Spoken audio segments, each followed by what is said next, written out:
Hello 405th members, YouTube members. My username is Canadian42283. I haven't done an update for a while, so I just wanted to kind of give everyone an update on my jetpack that I was building. This was the original creator of the 3D files. I know I'm going to butcher his name. Hold on, let me move my camcorder and I'll think I have it on my TV still, so I can give proper credit. It's this gentleman originally did the 3D file for the jetpack, and then another guy, I think it's Eric,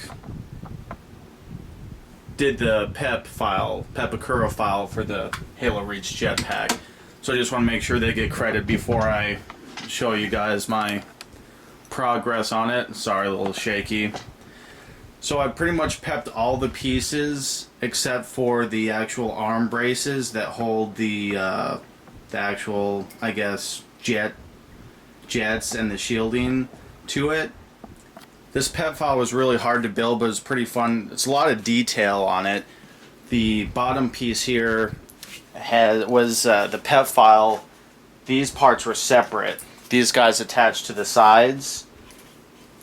So what I had to do was I used, I stopped using smooth-on products just because I found a local place near me that has the same products, just a different brand, and it still works just as good. It's called Polytech 120, which is, if you buy smooth-on products, the same as smooth-on Rotocast, I think is what it's called. So I had to harden these two inside pieces with the Polytech 120, and then I used resin. I just went and got Home Depot, and it's called Gorilla Resin. Just comes in a syringe with two sides next to each other, so you squeeze the resin into a little jar and then mix it up. And I resined this to the actual paper model after I had used the casting resin to harden it, because once it's attached in here, there's no real way, once I harden the whole inside, to do just these pieces. So a couple things I didn't do that were in the PEP model were, there's two little ports up here that I just left just because the edge where the paper was cut, I just didn't want to risk compromising or warping it, so I just left those two, and I'll just Dremel that in later. And there's two really cool idea on the 3D file was these pockets up in the top. I decided not to do those, so I'm just going to cover those over so that when I use the Polytech 120 to harden the inside of it, I won't have to worry about it leaking out. So these are the rest of the pieces that I pepped and finished. I only have a couple more to do, but I just didn't feel like doing them just because I've been pepped out the last couple weeks, so kind of want to take a break before I finish that. But these are the actual side ports that pop out that'll attach to the side of the jetpack.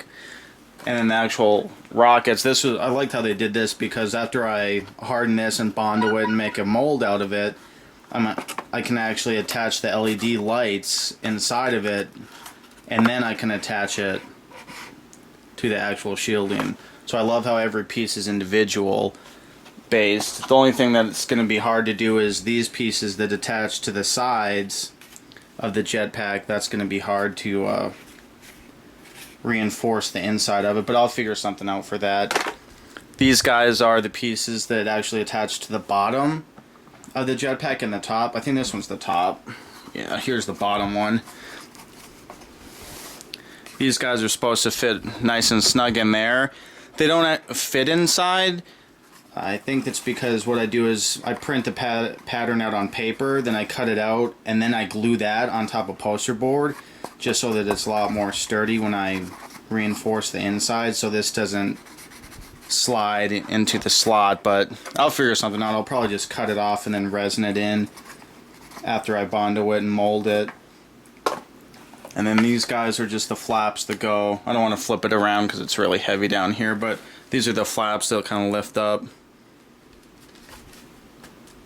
And that's all I've done so far. I have to wait for my funds to replenish to buy more Polytech 120 to reinforce the rest of the inside.